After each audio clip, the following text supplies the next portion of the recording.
안녕하세요. 은혜의 삼행시 조순호 근사입니다. 오늘은요, 재밌는 얘기를 하나 해드리려고 하는데요. 박씨부인전이라고 있어요. 박씨부인전은, 조선 숙종 때 이야기인데, 창작, 동화예요. 이야기 소설책인데, 근데, 이제 작가는 미상이에요. 근데 박씨 부인은 얼굴이 참 못생겼어요. 얼굴이 너무 못생겼는데 이제 신통한 능력을 갖고 있는 거라. 그래서 이제 남편은 옛날에는 뭐 엄마 아빠가 부모님이 해주면은 결혼하잖아요. 근데 결혼하고 보니까 너무 못생긴 거예요. 그래가지고 막 이제 소박을 주면서 뒷곁에다가 그냥 집 하나 마련해주고 이제 거기 살아라고 이제 그러는 거예요. 그러고 있다가 이제 몸종하고 사는 거예요. 그런데 이제 한 3년이 지났을 때 남편이 이제 과거에 급제를 하는 거예요. 그래서 이제 3년이 지났을 때 이 박씨 부인은 이제 허물을 벗게 되는 거예요. 못생긴 얼굴이 이제 이야기책이니까 그렇겠죠. 그래서 허물을 벗어가지고 허물이 벗어지는 거라. 그래서 이제 예쁜 선녀가 되었어요. 그래 갖고 있는 중에 나라 밖에서는 무슨 일이 있었냐면요. 후금이 청나라로 이제 변하면서 청나라로 되면서 우리나라를 자꾸만 그때 조선이잖아요. 우리나라를 북쪽을 자꾸 쳐들어오는 거예요. 그래서 그때 이제 임경업 장군이 있어가지고 북쪽을 막고 그랬어요. 근데 그때 이제 청나라의 황제가 이제 쳐들어오게 되는 거라. 근데 이제 처음에 여자 자객을 보내는 거예요.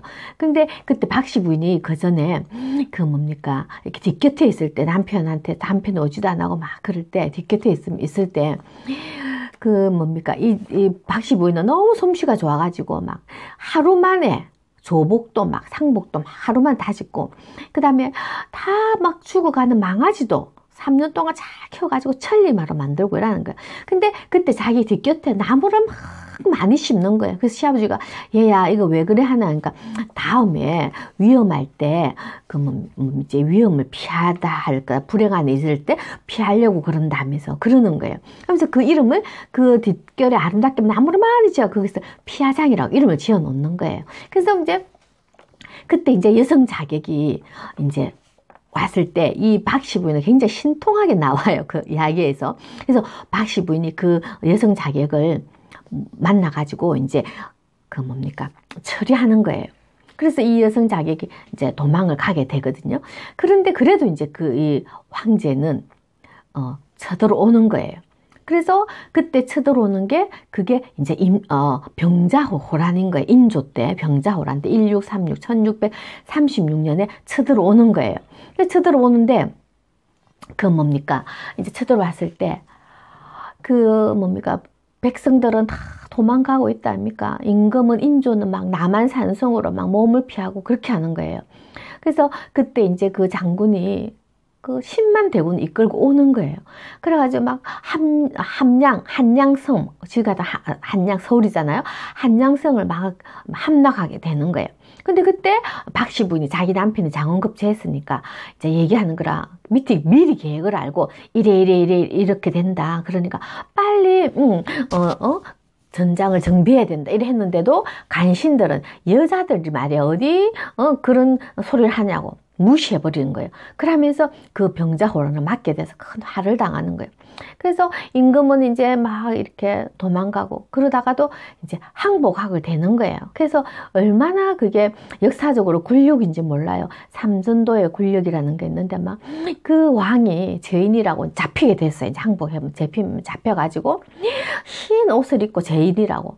그래가지고 그 겨울에 무릎을 3번이나 꿇고 막 술을 올리고 그러면서 막 머리에 막 땅에 7번 찧으면서 항복하고 우리가 잘못했다고 막 그러면서 동생의 나라로 삼고 그러는 거야. 그러면서 세자들도 다 인질로 잡혀가고 여자들 막 재물을 다 약탈하게 되는 거예요. 그런데 이제 왔을 때 이 박씨 부인이 그 대장을 잡아가지고 목을 잘라가지고 피하장 뒷뜰에 나무에 매달게 되었는 거예요. 그래도 이제 항복하게 되었죠. 그랬는데 이제 뭐지, 대장이 죽었으니까 대장 동생이 있는 거예요. 동생이 또 와가지고 이제 이거 자기 형의 원수를 갚아야 된다고 피하장이 온 거예요. 그때 이제 또 박씨 부인이 그 동생도 혼을 내주는 거예요. 그래서 막 도망가게 되는 거예요. 근데 이 오랑캐들은 이겨놓고도 이제 도망을 가게 된 거예요. 그래서 이제 왕이 이제 항복하고 이제 전쟁이 끝나고, 참 그때 우리가 이시백이 부인 박씨 부인의 말을 안 들은 게 참 그렇다 이러면서, 그래가지고 이제 박씨 부인한테 이제 참 이제 미안하다고 큰 상을 내리면서 충렬 부인이라는 칭함도 주고 이렇게 하는 거예요.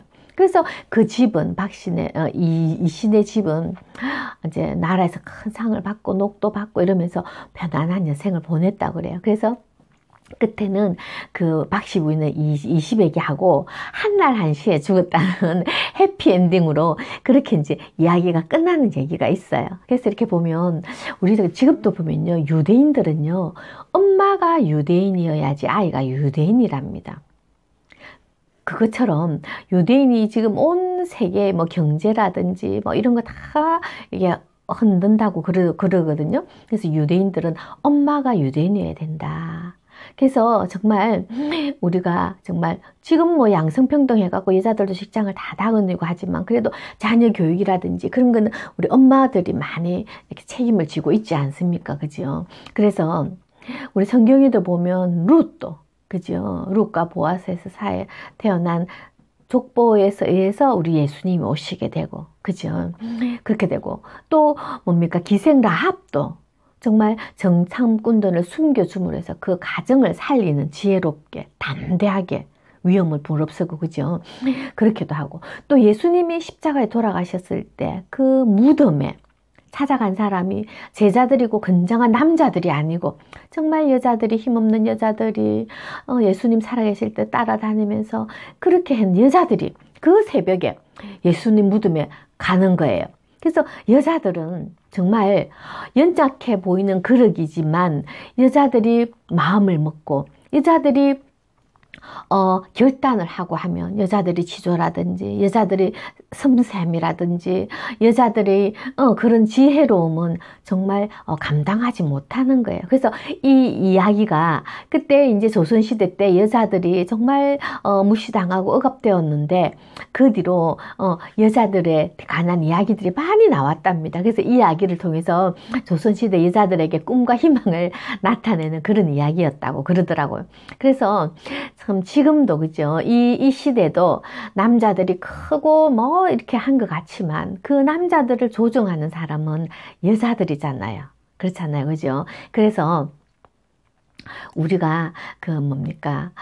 이렇게 가정의 달을 맞고 부부의 달을 맞고 뭐 부모라고 하지만 정말 모든 결정들은 여자들이 어떻게 뭡니까 결정을 하고 도움을 주고 하느냐에 따라서 정말 많이 달라집니다. 그래서 지금은 그 뭡니까 학교 선생님도 여자들이 더 많고 여자들이 안 하는 게 뭐 있습니까? 그죠? 뭐 정치에서 여자들이 막 하고 막 그러잖아요. 그래서 여자들이 정말 이 가정의 달에 가정을 살릴 수 있는 것은 여자다. 라고 생각을 하고 정말 그 여자의 직분을 감당을 잘 하고 그래서 가정에 천국 이루는 것도 여자들의 몫이라고 생각합니다. 그래서 오늘은 박씨 부인을 통해서 정말 여자들이 얼마나 중요한가, 여자들이 지혜는 나라를 살리고 집안을 살리고 가정을 살립니다. 자신은 물론이고, 그죠? 그래서 외모에, 요즘은 뭐 외모 지상주의를 하지만 외모도 중요하지만 정말, 속에 모시고 있고, 속에 생각하는 가치관, 우리 믿는 사람은 예수님의 모시고 있는 그 여자들은 정말 얼마나 현숙한 아내고 부인이 될 수 있다는 것을 알고 오늘 박씨 부인에서 얘기해 봤습니다. 그래서 오늘은 계속 예수님, 우리 신랑 대신 예수님에 대한 삼행시를 읽어 드립니다. 삼행시, 예수님에 대한 삼행시. 예수님은 우리 신랑이잖아요. 그죠? 그래서 66쪽에 보면 박종길 있습니다. 66쪽에 박종길, 오늘 나온 박씨 부인이 나옵니다. 박씨 부인 전에 나오는 못생긴 아내는 지혜로 나라를 살리고 종말로 깨어있는 믿음은 신랑 대신 예수님을 기쁘게 하고 길이 함께 천국 잔치에 참여하지요. 맞다, 그죠? 여자가, 지혜로운 여자는요, 나라를 살리고 가정을 살립니다. 박종길, 박씨 부인 전에 나오는 못생긴 아내는 지혜로 나라를 살리고 종말로 깨어있는 믿음은 신랑 대신 예수님을 기쁘게 하고 길이 함께 천국 잔치에 참여하지요. 그 다음에는요, 77쪽에